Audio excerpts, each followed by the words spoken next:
বহুল আলোচিত আফগানিস্তানের বাগরাম বিমান ঘাঁটি ছেড়ে আমেরিকান সৈন্যরা রাতের অন্ধকারেই অনেকটা পালিয়ে যাচ্ছে।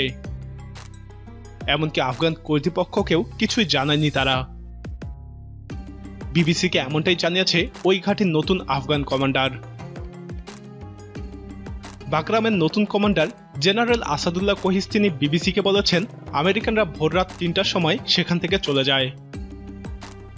আফগান সামরিক বাহিনী এর কয়েক ঘন্টা পর তা জানতে পারে। বাগরাম বিমান ঘাঁটিতে একটি কারাগারও আছে। সেই কারাগারে ৫,০০০-এর মতো তালেবান সদস্য বন্দী রয়েছে। মার্কিন সৈন্য প্রত্যাহারের সাথে সাথে আফগানিস্তানের বিভিন্ন এলাকা নিয়ন্ত্রণ নিচ্ছে তালেবানরা। জেনারেল কোহিস্তিনি বলেন, আফগান সরকারি বাহিনীর ধারণা করছে তালেবানরা বাগরাম বিমান ঘাঁটি দখলের জন্য হামলা চালাবে।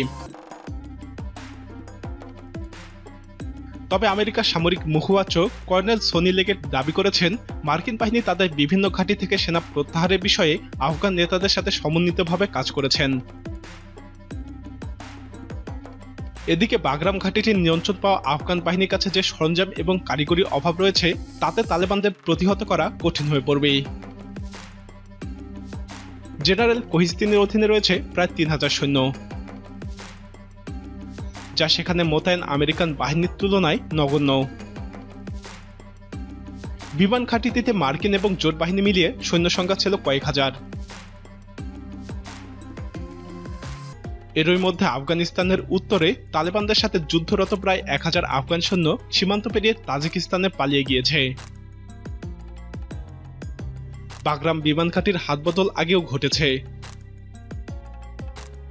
আফগানিস্তানকে সুরক্ষা দিতে এই বিমান ঘাঁটি প্রথমে তৈরি করেছিল আমেরিকানরা ১৯৫০-এর দশকে।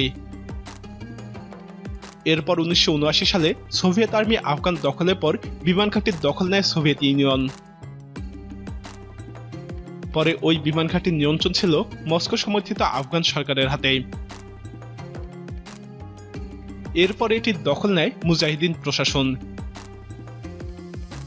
১৯৯০-এর দশকের মাঝামাঝিতে মুজাহিদিনদের হটিয়ে তালেবানরা ক্ষমতায় এলে বিমান ঘাঁটিটি তাদের নিয়ন্ত্রণে আসে। আমেরিকা ২০০১ সালে তালেবানকে ক্ষমতাচ্যুত করে এবং গুরুত্বপূর্ণ বিমান ঘাঁটিটির নিয়ন্ত্রণ গ্রহণ করে।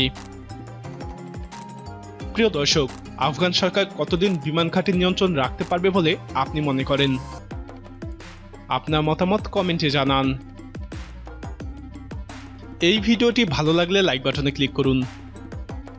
নিয়মিত এরকম আপডেট পেতে আমাদের চ্যানেলটি সাবস্ক্রাইব করে আমাদের সাথেই থাকুন।